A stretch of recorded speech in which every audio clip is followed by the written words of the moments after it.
Alors, papa, lundi, ça va faire 2 ans que mon papa est décédé. Et quand il est décédé, mes frères et mes sœurs m'ont demandé de lui rendre hommage. Alors, j'ai écrit un hommage et à la fin, euh, j'ai décidé d'écrire un hommage qui pouvait rejoindre toutes les personnes qui allaient être présentes à la cérémonie. Et je savais qu'il y aurait des enfants, des petits-enfants, des arrière-petits-enfants. Alors, j'ai écrit un texte dans l'espoir de rejoindre tout le monde. Et à la fin, il y a plein de gens qui sont venus me voir pour me dire merci, ça nous a vraiment fait du bien. Et dans les jours qui ont suivi, j'ai eu un contact avec un ami en France, Gilles Rapaport, qui a lu l'hommage et qui a dit Serge, il faut qu'on fasse un livre pour les enfants.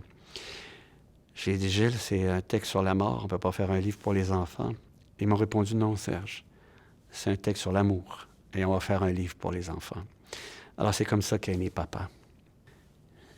Je l'ai écrit parce que je me suis mis dans la peau d'un enfant et je l'ai dans le monde, on a tous cet enfant-là à l'intérieur de nous.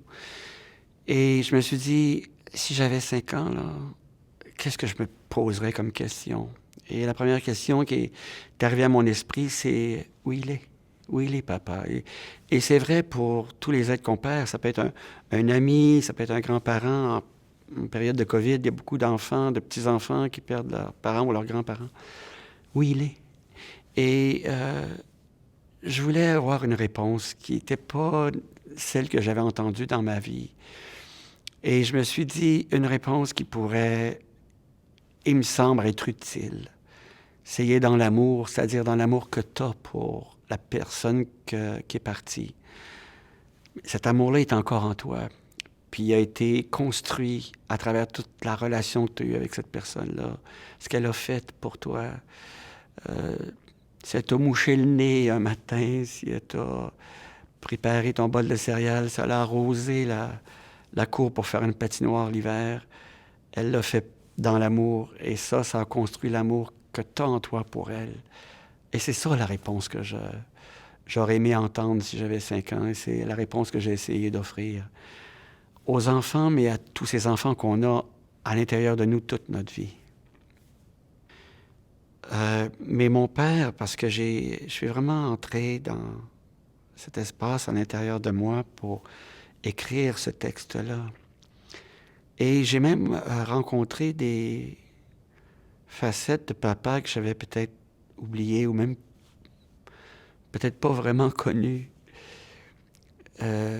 Entre autres, à la fin de sa vie, quand il a changé, quand il a commencé à traverser des peurs, puis à exprimer des émotions qu'il n'avait jamais exprimées avant, à dire qu'il nous aimait, parce que c'était pas dans la mentalité des hommes de cette génération-là de dire des choses comme ça, de laisser des larmes couler, c'était pas dans la mentalité des hommes de cet âge-là, puis il l'a fait.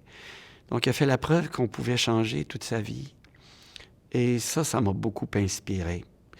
Si en ce moment j'avais 5 ans, je poserais une question à répétition.